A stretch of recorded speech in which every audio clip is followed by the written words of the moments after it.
Bueno chicos, buenos días. Eh, He decidido grabar unos comentarios con lo más resumido y destacado del artículo, porque es un artículo a veces muy espeso. También a veces se escapa del objetivo que yo quería, pero sí me parece interesante extraer algunos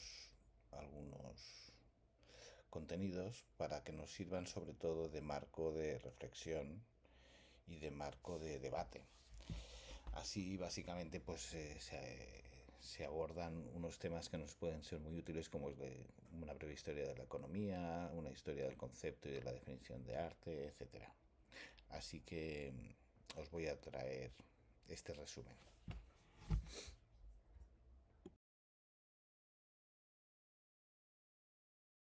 Muy bien, empezaremos la primera parte con un repaso de la historia de la economía. Según parece y según dice este artículo, se considera que el comienzo de la economía como ciencia se da con Adam Smith en 1776, que publica un libro que es La riqueza de las naciones. En él explica los mecanismos que empiezan a darse en lo que se llama un capitalismo industrial incipiente, un precapitalismo industrial. En ese momento se habían dejado ya atrás lo que era el capitalismo de los mercaderes, de los gremios, porque aparecen también los estados nacionales, sobre todo en Europa, que con la caída del imperio austrohúngaro y otros imperios que habían, comienzan las reivindicaciones nacionalistas y entonces comienzan a aparecer países en toda esta zona. Estas nuevas naciones eran las que garantizaban el poder económico y eran muy protectoras, dando lugar a una de las primeras de los primeros hechos importantes, que es se comienza a dar la acumulación de capital a gran escala. Hasta ahora el capital estaba centrado en la aristocracia y en el rey, y ahora ya comienza a aparecer lo que sería una primera clase burguesa que va preparando todo para la revolución industrial. Hay otro factor importante en esta época también, sobre el siglo XVIII, y es que la Iglesia empieza a perder poder, sobre todo desde con la Ilustración, y la Iglesia sale de lugares que tenía copados, como era todo el conocimiento científico, es decir, que ya los avances científicos no dependían del poder de la Iglesia. Y, y esto hizo que el Estado y el progreso económico que se estaba dando fueran apartando a la Iglesia y destruyendo definitivamente el poder que tenía históricamente. Esto también propicia lo que vendría a continuación, que es esta acumulación del capital, principalmente en una burguesía que estaba por aparecer. También menciona a Locke. Locke, sabéis que era un filósofo también que analizó este tema, y dice que el trabajo no es solo una fuente de valor, sino que el trabajo, y esto es un tema muy interesante que se da después en Kant y en otros, que es que el trabajo justifica la propiedad de las cosas. Tenemos derecho a tener propiedad de las cosas, una cosa que en la Edad Media era impensable. De todas formas, esta obra de Adam Smith, eh, según menciona el artículo, fue muy interesante, pero estaba bajo un punto de vista netamente inglés. La economía de hoy en día, la ciencia económica de hoy en día, se considera que aparece tal y como la conocemos es en el siglo XIX, mediante una serie de postulados que comienzan a incorporar algo que no existía hasta entonces en los estudios económicos, y es que propone que hay unas leyes universales y se apoya mucho en las herramientas matemáticas.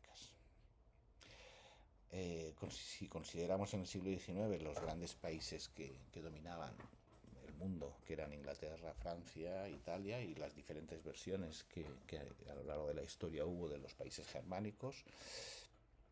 Eh, este crecimiento del poder económico de la clase media, como decía, que podríamos llamar burguesía, da dos hechos muy interesantes. Uno es que haya un público aficionado a la lectura y a partir de ahí sale una industria alrededor del libro, de impresores, editores, bibliotecas, etcétera, así como la aparición de los instrumentos musicales como el piano dentro de los hogares de esa creciente clase media. Así que toda esta clase media comienza a ser consumidora de cultura, lo cual producirá el crecimiento de la industria cultural y a continuación viene también el proletariado que trabaja en las fábricas, que también se incorpora al consumo cultural a través de una serie de panfletos y revistas baratas que van apareciendo. En este sentido os recomiendo la película de la que os hablé el otro día, la película francesa, que si queréis la revisaríamos. Así que bueno, en esta época, ante todo esto, comienza a haber esta nueva ciencia económica y también comienzan a aparecer algunos estudiosos que van teorizando, haciendo las primeras teorías en torno al arte.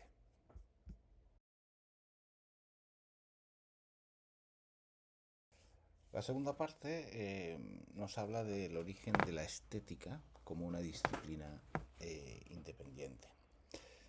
Se considera que fue Alexander Baumgarten, que era discípulo de Leibniz y de Wolff, un chaval de 21 años, quien aportó el término cognitio sensitivia, es decir, el conocimiento sensible, como aquel conocimiento que se extrae de la belleza. Este estudio de la belleza le puso el nombre de cognitio estética o estética de forma resumida. Posteriormente, Locke y Shaftesbury, que no sé quién es, se preguntaron cuál podría ser la facultad que utiliza la mente para explicar de una manera clara qué es la belleza, viendo que no se podía acudir al razonamiento y a la lógica. Así surge un concepto nuevo que es la idea del gusto, que después hablaremos de él, de qué es el buen gusto o el mal gusto. El gusto se considera la facultad que supuestamente ha de tener el ser humano para distinguir qué es lo bello y qué es lo feo. Más tarde, Hume y Hartley recurren a lo que se llaman las asociaciones para poder explicar eh, la experiencia estética que tiene el ser humano. En Alemania había un desprestigio de la estética, porque eh, creía que daba una especie de conocimiento irracional, porque no podía basarse, como decía, ni en el razonamiento ni en la lógica, y por eso se estaba desprestigiada y se consideraba inferior a otros tipos de conocimiento.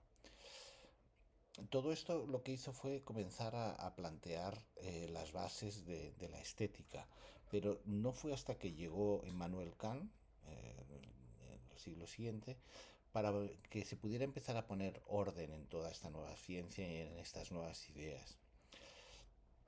Él fue el primero que la estableció como una nueva disciplina filosófica. Eh, Kant, de forma muy resumida, propone una serie de ideas. La primera es que explica qué es la experiencia estética y considera que el juicio del gusto de cada uno, es estético porque para decidir si algo es bello o es feo, no apelamos, como decíamos, ni a la razón ni a la lógica, y él considera que apelamos a los sentidos y a la imaginación. Esta fue una de las primeras aportaciones. Si queremos entender la belleza de un objeto, debemos estudiar al receptor, a la persona que recibe esa belleza que tiene el objeto. No hay que fijarse en el objeto mismo. En este sentido, las cosas no son bellas o feas de forma objetiva, sino en relación a aquel sujeto que las está percibiendo. Este fue un salto importantísimo. Para intentar explicar todo esto, considera que hay dos tipos de juicios del gusto. Aquel juicio que está basado en el gusto que aportan los sentidos, es decir, es personal, no es universal, no nos tienen que gustar a todas las mismas cosas. Y un segundo juicio, contrapuesto al gusto de los sentidos, que es el gusto que surge de la reflexión. Es decir, una vez lo hemos percibido el gusto a través de los sentidos, establecemos una reflexión y aquí es donde ya el juicio sí que se convierte en universal. Es decir, los juicios del gusto exigen de una aprobación universal, según Kant.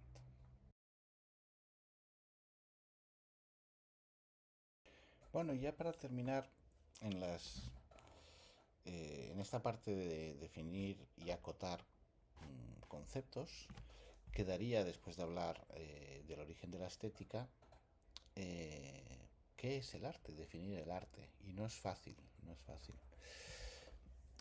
Porque la estética, como la disciplina que estudia lo bello, se enfrenta a su principal dilema, y es cuál es la definición de arte.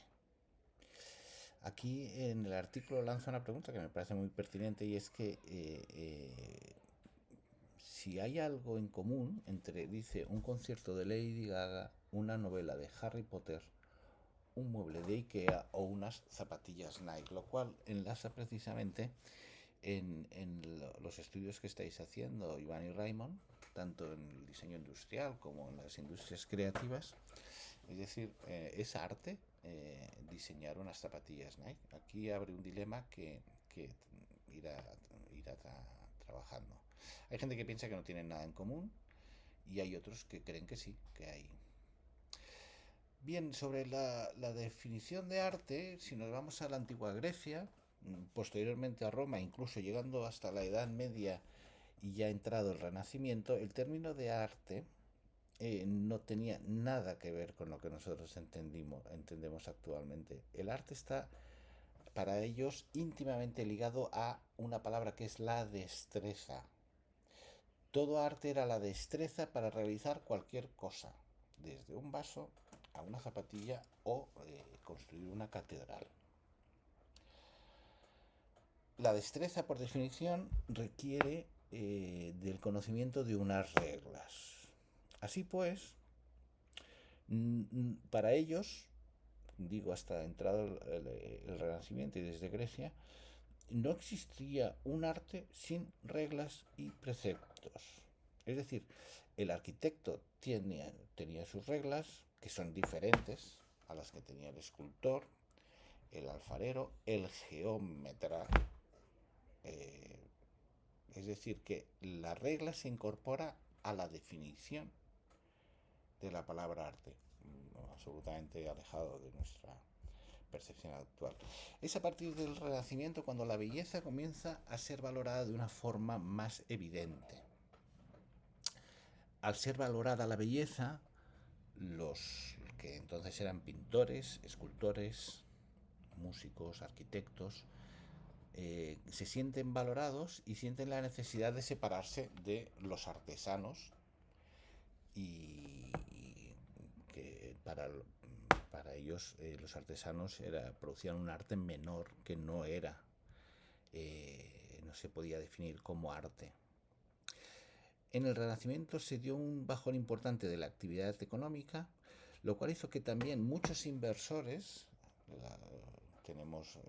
estuvimos recientemente en Florencia, ¿no? Pues el dinero que tenían muchos inversores vieron que a través del arte podía ser una buena manera de poner su dinero en un lugar seguro. Y esto hizo que se enriquecieran muchos artistas a través del mecenazgo, etcétera, y que además se sintieran más empoderados y quisieran distinguirse más del resto. Entonces se empieza a perfilar el concepto de artista e inevitablemente se va perfilando el concepto de quién hace arte y qué es el arte. Luego, entre los siglos XVIII y XIX, cuando ya se habían eliminado los oficios manuales y las ciencias del ámbito del arte, aparece el término de las bellas artes, que son las que terminan definiendo la palabra. La palabra arte se restringe a un ámbito concreto que solo incluye las bellas artes, dejando fuera a las artesanías y las ciencias. El arte ahora ya pasa de consistir en una producción sujeta a unas reglas a simplemente la producción de la belleza. Eso nos exigiría entender, definir y acotar otra vez qué es la belleza. Y un debate que ahora no entraremos, pero que aparece sobre todo a partir de los ismos del siglo XIX y XX, el arte abstracto, es decir, ¿es bello el arte abstracto? ¿Ha de ser bello el arte? El arte abstracto en principio no lo es. Es decir, resumiendo, si intentamos alejarnos un poco del momento actual y nos vamos a la antigüedad, vemos que los griegos no consideraban que el arte fuera creativo, tema muy importante. El arte abarcaba una serie de actividades que incluían los oficios y las ciencias, y no se valoraba la originalidad del arte, sino que se entendía la producción artística como algo rutinario. La creatividad no solo existía, sino que era deseable. Perdón, no solo no existía, sino que no era deseable, ya que el arte requería de unas normas, lo que hemos hablado antes de la palabra de unas destrezas, eh, requería de unas normas y no tenía cabida la libertad. Curiosamente, ya en esta antigüedad, en esta época griega, solo la poesía era creativa. Y por eso no se la consideraba un arte, saliéndome ahora del artículo, pero Platón, por ejemplo, despreciaba a los poetas y consideraba que en su ciudad ideal no se debería permitir la entrada a los poetas. Esto todavía se mantiene durante la época cristiana, durante la era cristiana y la Edad Media, se mantiene esto porque el arte, además de lo que pensaban los griegos de la creatividad, el arte debía imitar la naturaleza, porque no había más creador que Dios. Nadie podía ser más creativo que Dios. Así que hasta que no llega el Renacimiento, que empiezan a cambiar algunas cosas, y como hemos comentado antes, eh, la Iglesia empieza a perder el poder, no se comienzan a dar cambios en este sentido. Así que el capitalismo comercial que tenemos hoy y que aparece entre los siglos XVIII y XIX ha de coincidir con que haya una autonomía por parte de los artistas. Esta autonomía no se alcanza hasta que el poder de la Iglesia empieza a desaparecer, apareciendo dos tendencias paralelas que hemos mencionado. El arte y el capitalismo han de ser independientes. El arte para que se pueda dar la creatividad y el capitalismo para que pueda crecer la propiedad privada. Este proceso fue lento. Hay un autor polaco que se llama Maciej Kazimierz Serbiewski, que está considerado el primero que habla de la creación para referirse a la poesía. Habría que esperar luego al siglo XIX para que el creador y el artista puedan coincidir en la misma persona. Es decir, ya no es solamente el artista como se entendía el artesano, sino también la creación. Así que se considera que este momento del siglo XIX es cuando empieza, de forma temprana, a darse una economía derivada de los procesos creativos. Bueno, una vez definidos de forma introductoria estos conceptos y siguiendo el guión del artículo, hay que plantear qué relación hay entre la creatividad y el capitalismo moderno. Una de las características más importantes de la economía actual de mercado reside en la novedad. Yo personalmente estoy muy de acuerdo con este postulado del artículo. Un ejemplo es Apple, ¿no? Sacan un iPhone prácticamente cada año y además cada iPhone prácticamente anula la validez de los anteriores o de versiones relativamente recientes. Es decir, el mundo del consumo necesita en esta novedad para poder sobrevivir.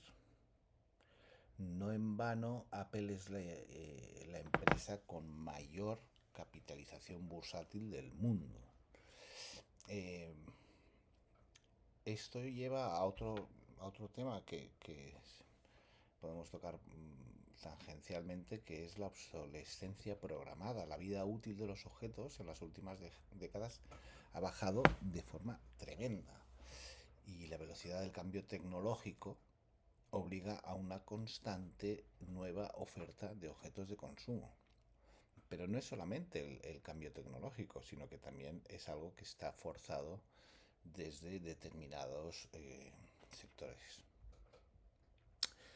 Eh, hay historiadores como Tatarkiewicz que afirman que estamos viviendo un culto a la creatividad derivado del culto al consumo y a la novedad.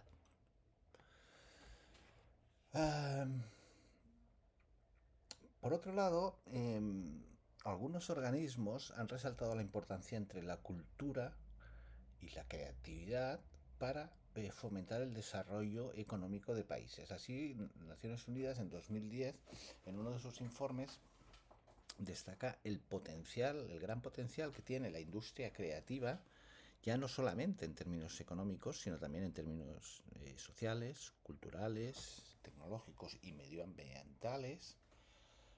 Es decir, a través de la creatividad se pueden conseguir productos que tengan una serie de beneficios para el medio ambiente, como decía, para la cultura, y la creatividad ya no está ceñida en el arte. Aquí volvemos a enlazar con el tema de vuestros estudios del diseño industrial o las industrias del sector creativo como unas herramientas, unos medios para lograr valores añadidos para las economías que no se miden en euros directamente.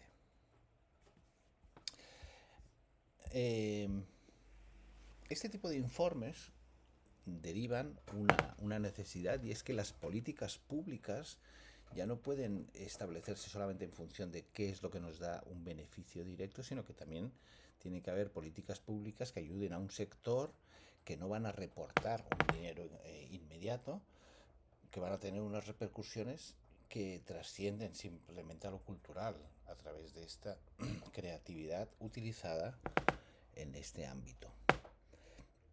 Claro, ello nos obliga entonces a definir cómo podemos medir la riqueza que genera la creatividad para los países si no se mide directamente en euros. Y qué actividades son las que pueden englobarse en el concepto creativo para poder de alguna forma llevar estadísticas. Las estadísticas normalmente consideran pues el Producto Interior Bruto, lo que producen las empresas, las industrias, el sector servicio, pero ¿cómo mides cuánto te produce la creatividad? Y eso ha requerido de varias discusiones a las que parece ser, según el artículo, no se ha llegado nunca a un consenso.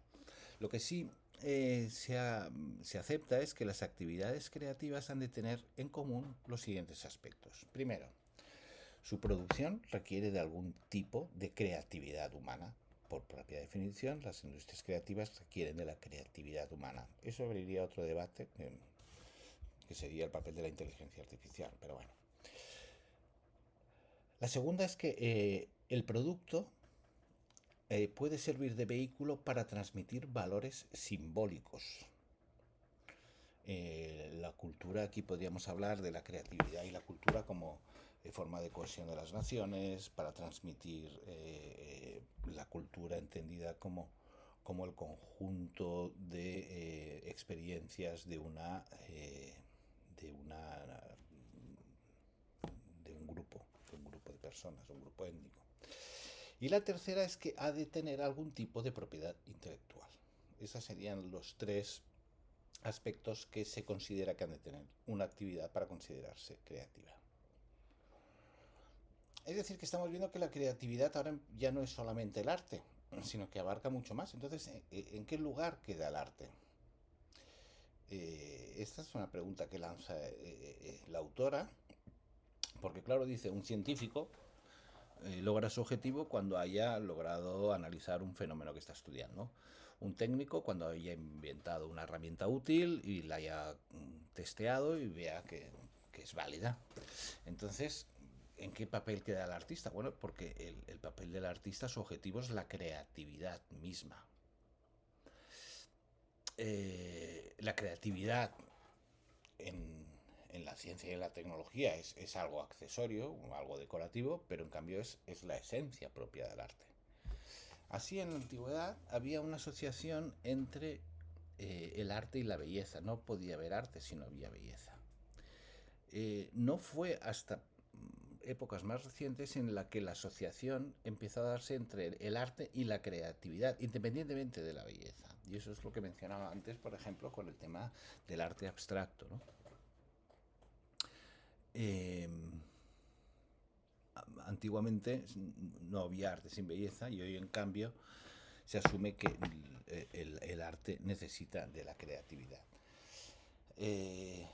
Otro apunte interesante es, menciona a David Hume, que no era economista, que pensaba que muchas cosas bellas tenían su origen en la utilidad. Adam Smith va más allá y, según sus postulados, los artistas eran personas improductivas en el concepto de productividad que entendemos, como también lo eran muchos otros sectores que eran muy valorados en la sociedad, como los funcionarios del Estado, los militares, los políticos. No producían algo, no realizaban un trabajo físico. Solo era productivo el trabajo de los obreros de una fábrica, entendiendo la producción como algo que agrega valor a una mercancía según se produce ese proceso productivo. Lo cual no quiere decir que los menospreciara. Era consciente de que era necesario que existieran estos no productores, como militares, políticos y los artistas, para poder establecer el modelo de sociedad.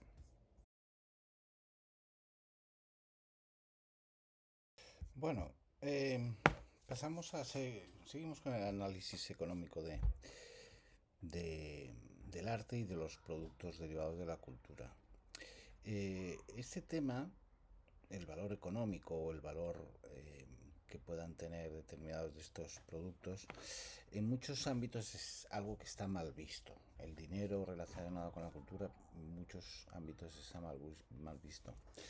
Dice que el dinero lo envilece todo y transforma el arte en una mercancía. Los críticos que, que defienden que el arte no debería estar con el dinero, también piensan que aplicar criterios económicos al arte es una manera de transformarlo en un producto de mercado y de alguna forma pierde el auténtico valor. Y también hay un debate relacionado con esto, que ya lo hemos comentado antes, que es si el Estado debería subvencionar el arte eh, y además si el Estado ha de enseñar arte en la escuela. Eso es un debate que está en la sociedad, pero que obliga a hacer dos reflexiones, dos puntos importantes. El primero es que todos estos debates son debates y dilemas económicos, es decir, que la economía debería tener algo de qué decir. Y el segundo es que los artistas necesariamente han de comer para sobrevivir, con lo cual el debate económico sí tiene sentido en el mundo del arte.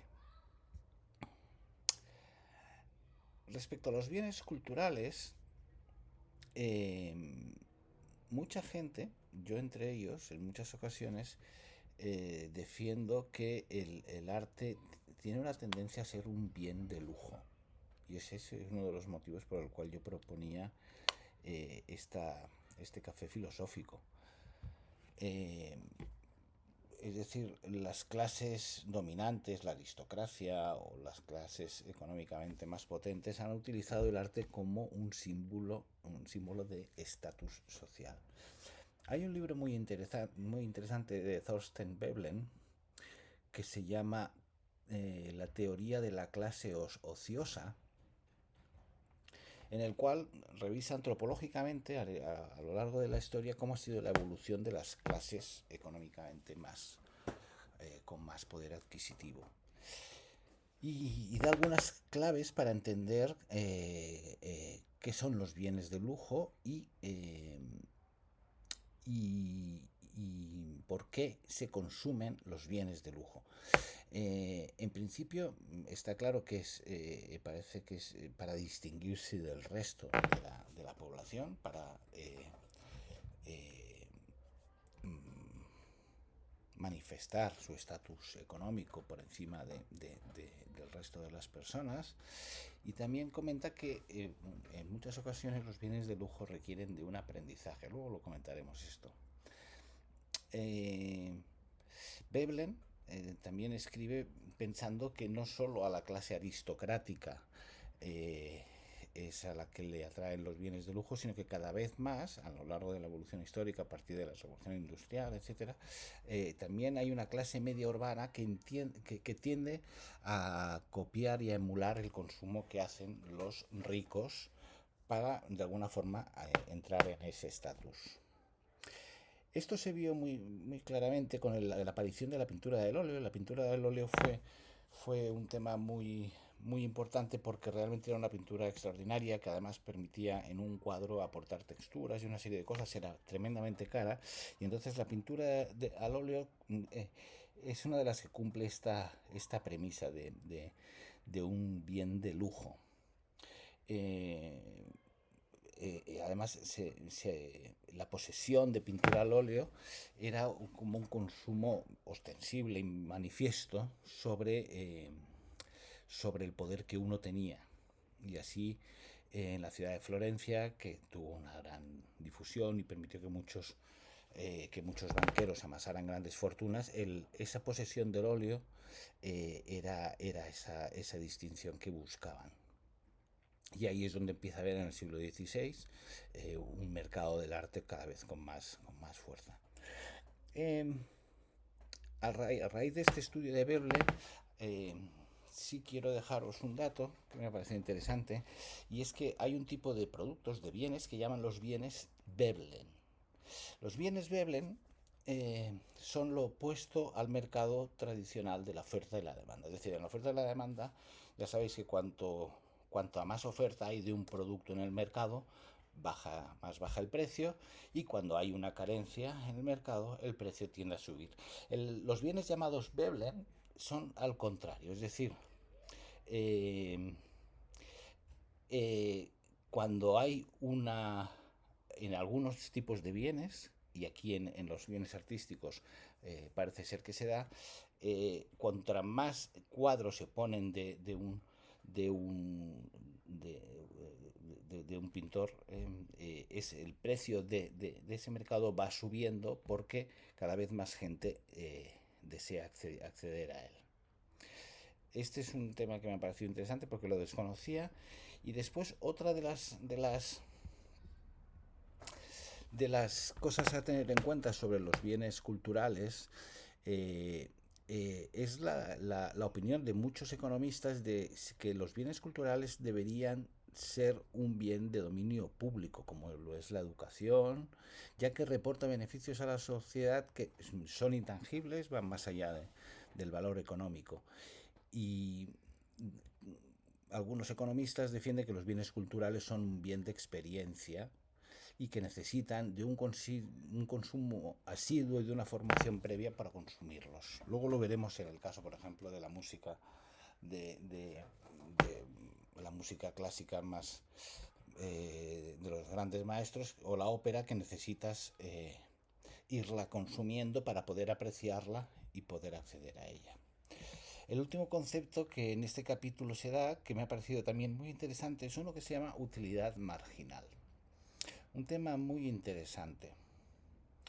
La utilidad marginal de cualquier producto es aquella, el valor que va teniendo el producto para nosotros según aumentamos una unidad de consumo. Me explico. Un vaso de agua, por ejemplo, si yo tengo sed y bebo un vaso de agua, el siguiente vaso de agua que beba tendrá menos valor para mí que el anterior. Cuando he bebido dos, cada vez yo tengo menos necesidad de ese agua, la utilidad marginal que yo espero del agua va bajando hasta que llega un momento en el que yo no necesito más. Este concepto de utilidad marginal apunta en el artículo, y me ha parecido también muy interesante recalcarlo, que se da justo al contrario, es decir, que nosotros en bienes como el teatro, el cine o la música, contra más vamos consumiendo, la utilidad marginal no baja, sino que cada vez puede ir incluso en aumento. Yo no me canso de ir viendo películas y de recibir un beneficio por ir consumiendo cada vez más, lo cual los bienes culturales, tanto por el efecto Veblen como por la utilidad marginal, van un poco en la línea contraria a los productos normales del mercado. Bueno, y ya para ir terminando, el último tema que quería traeros del artículo es una paradoja, una contradicción que se está dando dentro del capitalismo actual en relación con el arte. Y os voy a poner dos ejemplos traídos del artículo y un tercer ejemplo que a mí me parece también interesante. El primer ejemplo es la empresa Converse. En el artículo habla que en el 2008 la empresa cumplió 100 años. La empresa Converse tenía unas zapatillas, las Chuck Taylor All Star, que han sido un gran icono de muchas generaciones. Esta zapatilla comenzó siendo una zapatilla de la clase obrera y que la adoptaron en los años 70 el movimiento punk y otros movimientos que querían manifestar una rebeldía, grupos como Metallica, The Doors, Sex Pistols, que eran también punk, hicieron que estas zapatillas Converse se convirtieran en unas estrellas del calzado. Todavía hoy las seguimos teniendo entre nosotros. ¿Qué reflexión se saca de este tema? Pues lo primero es que el actual capitalismo eh, parece querer adoptar posturas de rebeldía dentro de su estética. Ese sería un ejemplo. El segundo que pone es el caso de Telefónica. En el movimiento de los indignados, que sabéis que fue lo del 15M y que se extendió por el mundo, Telefónica, que vio una oportunidad de publicidad en este movimiento, porque además era un movimiento que la indignación estaba en todas las capas sociales, y entonces hizo un spot publicitario, un anuncio, y trató de utilizarlo para su campaña. Aquí la reflexión que pone es que, claro, si resulta que, que a través de esta campaña accedes tanto al rico como al pobre, al que tiene un comercio, al político. Si todo el mundo está indignado en la sociedad, ¿contra quién puede uno rebelarse? Y, y además es que la indignación, igual que antes comentaba con la rebeldía, se convierte en algo cool, dice el artículo. Eh, claro, si la rebeldía está adoptada por el capitalismo y la indignación también la maneja el capitalismo, entonces, ¿qué podemos hacer para que el arte sirva como un vehículo de crítica social? Esa es la reflexión que hace. El tercer ejemplo, que es el de Banksy, que creo que todos conocéis. Banksy es un artista callejero que hace crítica social a través de sus murales, pero de pronto el capitalismo ha adoptado su obra y la ha convertido en uno de los artistas más cotizados en las galerías de arte más conservadoras y más donde se venden artículos de altísimo lujo, como son Sotheby's, etcétera. Nuevamente nos encontramos que la rebeldía es fagocitada por el capitalismo, y entonces a los rebeldes les queda poco lugar donde manifestarse porque parece que el capitalismo lo está absorbiendo todo. Estos son algunos de los temas que planteaba. Entonces,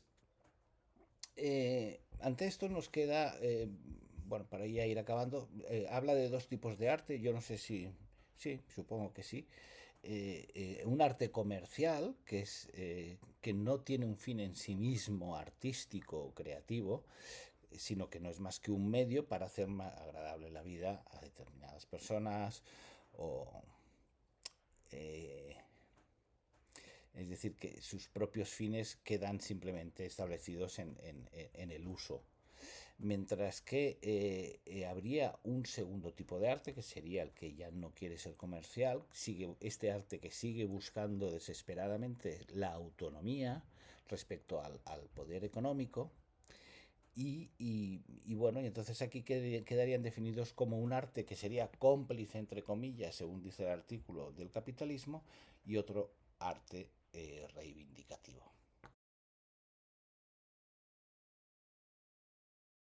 Bien, pues ya para terminar, simplemente os quería hacer la propuesta de dos temas sobre los que debatir y saber la opinión de cada uno. Uno es la relación que hay entre las clases que han ostentado el poder a lo largo de la historia, fue la Iglesia con alta aristocracia, el Estado absolutista. Actualmente eso ha devenido en una alta burguesía y en un capitalismo que es el que impera.